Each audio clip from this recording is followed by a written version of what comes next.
Maybe if you actually showed up for work, Deli, this project wouldn't have fallen apart. Mr. Chitty's voice cut through the conference room like a blade. Every head in that room turned toward me at once. I felt my heart start to pound hard against my ribs. I had dragged myself into work that morning, even though I was still recovering from the flu. My body ached, my head throbbed, but I came in anyway because I cared about this job. I cared about my team. And now my boss was standing there making a joke out of me in front of everyone who mattered. The presentation slides glowing on the screen were mine. I had spent weeks building every single chart, writing every line of analysis, checking every number twice. Those were my words, my work, my late nights. But somehow, my name had been erased from every slide. Mr. Chitty clicked through them as if he had created them himself, as if I had contributed nothing at all. I tried to speak up. My throat was dry, but I forced the words out. "Sir, that's my report." He didn't even let me finish. "Your absence nearly cost us the client, Deli. HR, give him the papers." A brown folder slid across the polished table toward me. The word stamped across it in bold red letters made my stomach drop. Termination. 6 years. 6 years of my life poured into this company, and it was ending like this. My hand shook as I reached for the pen. I could barely grip it properly. The room had gone completely silent, except for the scratching sound of my signature on the termination document. I glanced up once and saw faces I had worked beside for years, people who knew the truth about whose work was on that screen. Not one of them met my eyes. Not one of them spoke up for me. The elevator ride down to the ground floor felt like it lasted forever. My chest felt tight, like someone had wrapped a rope around it and was pulling harder with every breath. My eyes burned, but I refused to cry. Not here. Not where anyone could see me fall apart. Outside, the cold air hit my face hard and suddenly. I stood in the parking lot, still holding my employee badge in one hand, trying to remember how to breathe normally. My phone buzzed in my pocket. I pulled it out with trembling fingers and saw a message from Mary, one of my co-workers. "Everyone knows that was your work." Something inside me shifted in that moment. The shaking stopped. If everyone knew the truth, then there had to be proof somewhere. Emails, drafts, files, reports with my name on them. This wasn't just about calling in sick anymore. This was about something Mr. Chitty was desperately trying to hide. The next morning, I returned to the office to clear out my desk. My badge didn't work when I swiped it at the entrance. The security guard recognized me and had to manually unlock the door to let me through. I walked past the reception area where I had greeted people every morning for 6 years, and everything felt wrong. When I reached my desk, my nameplate was already gone. It was like I had never existed in this place at all. My drawer was still slightly open. Papers were scattered inside like someone had been searching through them in a hurry. I noticed immediately that my backup USB drive was missing. Someone had taken it. I looked toward Mr. Chitty's office and saw his door half open. He was on the phone, laughing about something. His voice carried down the hallway. "It's handled," he said casually. I picked up my coffee mug, the one my daughter had given me for Father's Day, and walked out quietly. But inside my head, alarm bells were ringing. Nobody erases someone this quickly unless they are hiding something very, very big. Normal terminations took time. Paperwork, exit interviews, final paychecks. This felt rushed, desperate, and that told me everything I needed to know. Whatever Mr. Chitty was covering up, it was serious enough that he needed me gone immediately. Back home, I sat at my kitchen table and opened my personal laptop. My hands were steadier now. I went straight to my email archive and searched for the last major report I had sent before getting sick. It was gone, completely deleted from both my inbox and sent folder. But I had always been careful. I had learned years ago to keep backups of everything important. I opened an old draft folder that I used for works in progress. There it was, the original file, untouched, with a timestamp from 3 days before my sick leave began. I opened it and started reading through my own analysis carefully. Something caught my eye immediately. In my original version, I had included detailed safety inspection notes about equipment on the factory floor. There were concerns about pressure valves that needed urgent attention. But in the final version that Mr. Chitty had presented, those notes were completely missing. I sat back in my chair and stared at the screen. I remembered now. Mr. Chitty had called me into his office the day before I got sick. He had looked at my report and said very casually, "Leave those safety notes out, Deli. We don't want to worry the client unnecessarily." I had hesitated, but he was my boss. I had trusted his judgment. Now I realized what a terrible mistake that had been. Late that same night, my phone rang. It was Mary. Her voice sounded shaky and nervous, like she was afraid someone might overhear her. "Deli, you didn't hear this from me," she whispered urgently. "But they're still using your report for client presentations. They just changed some of the numbers around. The company is under serious pressure right now. Something about equipment safety violations." My stomach twisted into a knot. "Mary, that's illegal," I said quietly, barely able to get the words out. "If they altered safety data and something goes wrong." "I know," she interrupted, "but they're planning to bury it. They'll make it disappear. Please, Deli, be careful. Don't do anything that puts you in danger." She hung up quickly. I sat there in the dark, phone still pressed to my ear, and felt the full weight of what was happening crash down on me. This wasn't just about me losing my job anymore. This wasn't about wounded pride or unfair treatment. Someone could get seriously hurt. Workers on that factory floor trusted that the equipment they used every day was safe. They trusted that people like me had checked everything properly. And Mr. Chitty had deliberately hidden critical safety information just to keep a client happy. I couldn't sleep that night. Every time I closed my eyes, all I could see was that red termination stamp on the folder. I kept replaying the moment in the conference room over and over. The looks on people's faces. The silence. The humiliation. But underneath all that anger and hurt, something else was growing inside me. Clarity. Purpose. A sense of what I needed to do next. If I could prove that Mr. Chitty had ignored my doctor's note and fired me illegally, maybe I could also prove that he had covered up the safety issues. Maybe I could stop something terrible from happening. That thought kept me awake until the sun started coming up through my bedroom window. I got up, made coffee, and sat down at my laptop again. I needed to be methodical about this. Emotional reactions wouldn't help anyone. I needed evidence, documentation, timestamps, anything that could prove what had really happened. My wife came into the kitchen and saw me hunched over my computer. "You should rest," she said gently. "You're still recovering." I looked up at her. "I can't rest," I told her. "Not yet. Not until I fix this." She squeezed my shoulder and didn't argue. She knew me well enough to know that once I made up my mind about something, there was no changing it. The next morning, I opened my email backups again and started searching systematically. I typed Mr. Chitty's name into the search bar and waited while hundreds of messages loaded. I scrolled through months of correspondence, looking for anything useful. Then I found it, right there in my sent folder from the day I got sick. My doctor's note, scanned and attached to an email sent directly to Mr. Chitty with a read receipt requested. I clicked on the message details. The receipt was there. He had opened that email. He had seen my doctor's note explaining that I had influenza and needed to rest for several days. He knew I was legitimately sick, and he had fired me anyway, claiming I had abandoned my responsibilities. I immediately copied everything to a new USB drive. Every email, every document, every backup file I could find. For the first time in days, I felt something close to hope. I had proof. Real, undeniable proof. I saved multiple copies and hid them in different places. I wasn't taking any chances. Then I allowed myself to smile, just a little. Mr. Chitty had made a critical mistake. He had underestimated me. The next afternoon, Mary sent me a text message that made my blood run cold. "He's asking if you took any files," she wrote. "Be careful." I stared at my phone. How did Mr. Chitty know I had backups? Had he checked my computer? Had someone told him?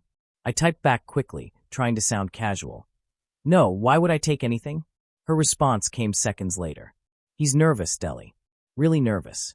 He told HR you were unstable and might try to cause problems. He's building a case against you." That word. Unstable. He was trying to discredit me before I could expose him. He was planting seeds of doubt so that if I came forward with evidence, nobody would believe me. My hands clenched into fists. I wanted to respond immediately, to defend myself, to fight back with everything I had. But I forced myself to stay calm. Getting angry wouldn't help. Losing control would play right into his hands. I didn't text Mary back. Instead, I sat quietly and thought about my next move. I wasn't going to fight this battle with words or emotions. I was going to fight it with facts, with evidence, with the truth. And the truth was on my side. 2 days later, I went back to the office building to return my employee badge. I had been told to drop it off at reception, but when I walked through the lobby doors, Mr. Chitty was standing there waiting for me. He had clearly been watching for my arrival. His face broke into a smile that didn't reach his eyes. It was the kind of smile people wear when they're trying to hide something. "Deli," he said warmly, extending his hand like we were old friends. "No hard feelings about everything, right? These things happen in business. Nothing personal." I looked him straight in the eye and shook his hand firmly. "None at all, sir," I replied, keeping my voice completely neutral and calm. I watched his smile falter just slightly. His hand twitched in mine. He had expected me to be angry, defensive, maybe even broken. Instead, I was composed, controlled, unreadable. He pulled his hand back and adjusted his tie nervously. Good, he said, his voice a little less confident now. "Well, best of luck with everything. I'm sure you'll land on your feet." "I'm sure I will," I said simply. Then I handed my badge to the receptionist, nodded politely at Mr. Chitty, and walked out. As I pushed through the doors, I knew he was watching me, and I knew he felt it, that subtle shift in power. The calm before the storm was building, and he could sense it coming. Back at home, I opened the safety inspection folder on my laptop once more. I read through my original report carefully, line by line. The section I had been told to remove described a specific issue with pressure valves in the main production area. According to my inspection notes, the valves were showing signs of wear and needed immediate replacement. The manufacturer had recommended a maintenance schedule that the company hadn't followed. If one of those valves failed under pressure, it could cause serious injuries to anyone working nearby. I had included photographs as evidence. They were still attached to my backup file. Clear images showing stress fractures, corrosion, and warning indicators that maintenance was overdue. This wasn't a minor issue. This was a disaster waiting to happen. And Mr. Chitty had looked at this information, understood the risk, and deliberately told me to hide it from the safety report. I sat back and took a deep breath. This changed everything. This wasn't just about my career or my reputation anymore. This was about protecting people. Real people with families and lives and futures. People who went to work every day, trusting that their employer cared about keeping them safe. I couldn't walk away from this. I wouldn't walk away from this. That evening, I talked to my wife about what I had discovered. We sat on our small balcony while the sun set, and I explained everything to her. The deleted safety notes, the pressure valve issue, the photos, all of it. When I finished, she was quiet for a long time. Finally, she looked at me with worry in her eyes. "Deli, you can't fight people like that," she said softly. "He has power, connections, resources. What do you have?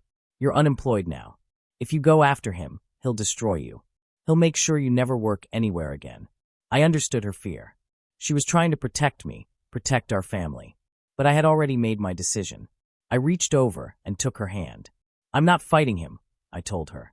"I'm protecting everyone else. Those workers on the factory floor deserve someone who will speak up for them. If I stay silent and someone gets hurt, I'll never forgive myself." She squeezed my hand tightly. Tears filled her eyes, but she nodded. "Then do what you have to do," she whispered. "But please be careful. Promise me you'll be careful." I promised her I would be. But I also promised myself that I would see this through, no matter what it cost me. Some things were more important than career or money, or reputation. Some things were worth the risk. I spent the next day researching who I should contact. I couldn't go to my company's internal safety department because Mr. Chitty controlled that. I needed someone outside, someone with authority and independence. I found the contact information for the Regional Safety Board, a government agency responsible for investigating workplace hazards. I sat down and carefully composed an anonymous message. I attached the photographs of the pressure valves, the original safety inspection notes with timestamps proving they have. Before I hit send, I read through the message 3 times, making sure every detail was accurate and every fact was verifiable. Then I took a deep breath and clicked the button. The message disappeared into the internet, carrying with it the evidence that could change everything. I closed my laptop and sat in silence. There was no going back now. I had set something in motion that I couldn't control or stop. All I could do was wait and see what happened next. For the first time in weeks, I felt like I had done something right. A week passed. Every day felt impossibly long. I checked my phone constantly, wondering if there would be news. Then finally Mary called. Her voice was breathless and excited. "Deli, you won't believe what happened today. Government inspectors showed up at the office this morning. Without warning. They're going through everything. The factory floor is shut down. Everyone's panicking. My heart started racing. Did they say why? I asked, trying to keep my voice steady. No official explanation yet, Mary said. But Mr. Chitty looks absolutely terrified. He canceled all his meetings. He's been locked in his office with the legal team all day. Deli, what did you do? I didn't do anything, I said honestly. I just made sure the right people saw the truth. Mary went quiet for a moment. Then she said, Good. Someone needed to. We talked for a few more minutes before she had to go. After we hung up, I sat down on my couch and felt a wave of relief wash over me. The investigation had begun. Whatever happened next was out of my hands. I had done everything I could do. The rest would unfold on its own. 2 days later, the story broke in the local media. I was scrolling through news on my phone when I saw the headline, Manufacturing Plant Under Review for Safety Violations. My hands started trembling as I clicked on the article and began reading. The report described serious concerns about pressure valve maintenance and equipment safety standards. It mentioned that an anonymous tip had triggered the investigation. The article quoted officials from the safety board saying they were taking the matter very seriously and conducting a thorough review of all safety protocols. There was a statement from my former company expressing full cooperation with the investigation. But what caught my attention most was a single sentence buried in the middle of the article. The same safety concerns were reportedly flagged in an internal report several weeks ago, but were not addressed. I read that sentence over and over. That was my report they were talking about. My work. My warnings had been ignored. I felt vindicated and terrified at the same time. This was real now. This was public. There was no hiding it anymore, no sweeping it under the rug. The truth was out there for everyone to see. I saved the article and sent a copy to my personal email. Then I called my wife and read it to her over the phone. When I finished, she was crying. You did the right thing, she kept saying. You did exactly the right thing. The next day, Mr. Chitty gave a press statement. I watched it online, and seeing his face again made my chest tighten. He stood in front of microphones and cameras, wearing his most sincere expression. Our company has always taken workplace safety extremely seriously, he said smoothly. These allegations are concerning, and we are cooperating fully with investigators. However, I want to be clear that there was no internal cover-up. Any suggestion otherwise is simply false. I laughed out loud when he said that. The sound came out bitter and sharp. He was lying directly to the cameras, to the public, to everyone. He was pretending that nothing had been hidden, that no warnings had been ignored. But I could see something in his eyes that the cameras probably didn't catch. Fear. Real, genuine fear. His hands gripped the podium a little too tightly. His smile didn't quite reach his eyes. He knew the walls were closing in. I turned off the video and sat back. Let him lie. Let him perform for the cameras. The evidence didn't care about his smooth words or his confident appearance. The truth had a way of coming out eventually. And when it did, all his carefully crafted denials wouldn't mean anything at all.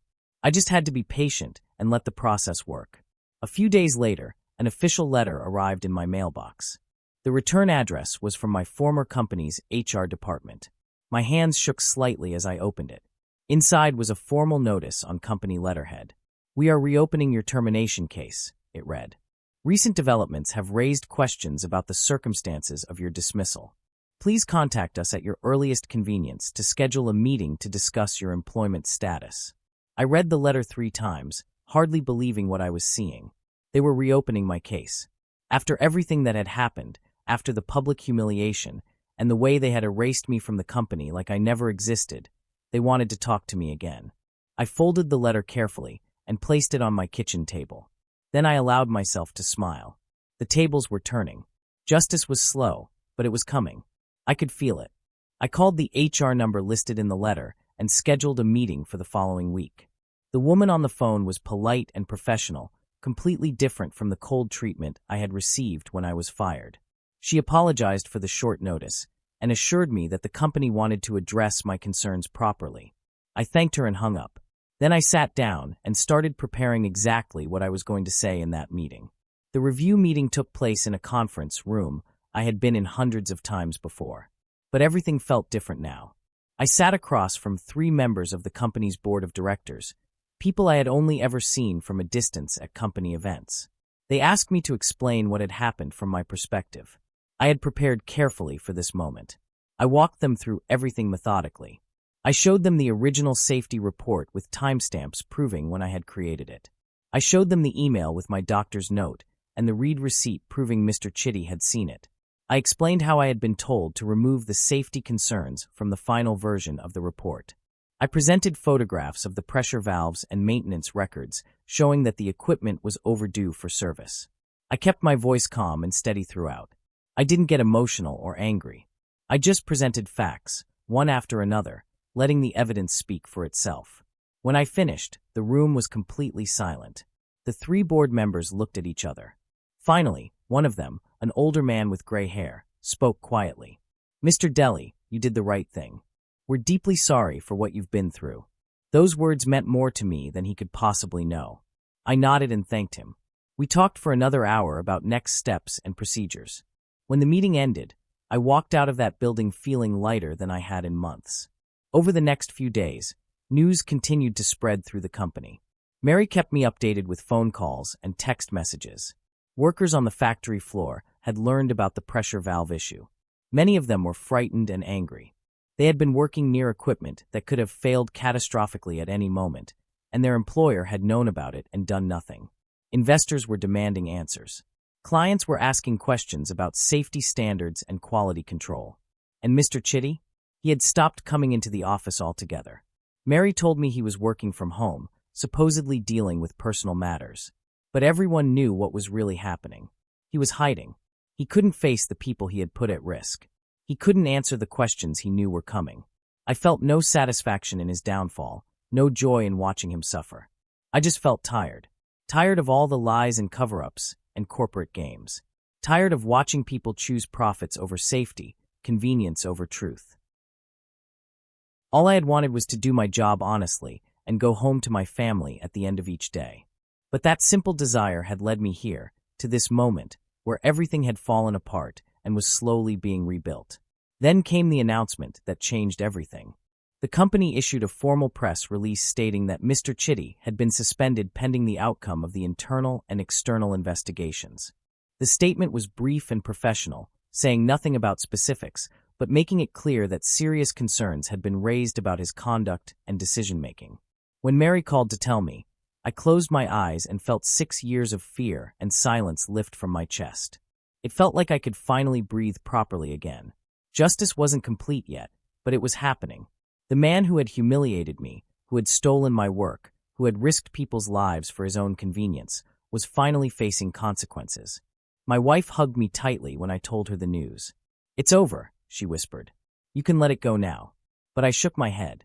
"It's not completely over yet," I said. "Not until they fix the equipment. Not until they make sure everyone is safe. That's what matters most." She smiled at me with tears in her eyes. "You're a good man, Deli. Don't ever forget that." I held her close and didn't say anything. I didn't feel particularly good or heroic. I just felt relieved that the right thing was finally happening. A week later, Mary called me again. This time, she was crying, but they were happy tears. "Deli, they're clearing your name. The board made an official announcement. They said you were wrongfully terminated and that you acted with integrity throughout. Everyone knows the truth now. Everyone knows what you did." I sat down slowly, processing her words. My name was being cleared. My reputation was being restored. After weeks of being called unstable and unreliable, after being erased from my own work and dismissed as if I meant nothing, the truth was finally being acknowledged publicly. "They're talking about you like a hero," Mary continued. "People are saying you saved lives. The new safety protocols they're putting in place, the equipment repairs, all of it happened because you spoke up." I didn't know what to say. I had never wanted to be a hero. I had just wanted to do what was right. "Thank you for telling me," I finally managed to say. "Thank you for everything, Mary. For believing me when nobody else did." "You made it easy to believe you," she replied. "The truth was always on your side." After we hung up, I sat quietly for a long time, letting everything sink in. It was really over. The nightmare was ending. Justice had been slow and painful, but it had come. 2 days after that, I received an unexpected phone call. It was from the company's new director of operations, a woman named Patricia, who had been brought in to clean up the mess Mr. Chitty had left behind. Her voice was warm and sincere. "Mr. Deli, I wanted to call you personally," she said. "I've reviewed your entire file, and I'm appalled by how you were treated. On behalf of the company, I want to apologize sincerely. What happened to you should never have happened. We would very much like you to return as our lead safety analyst.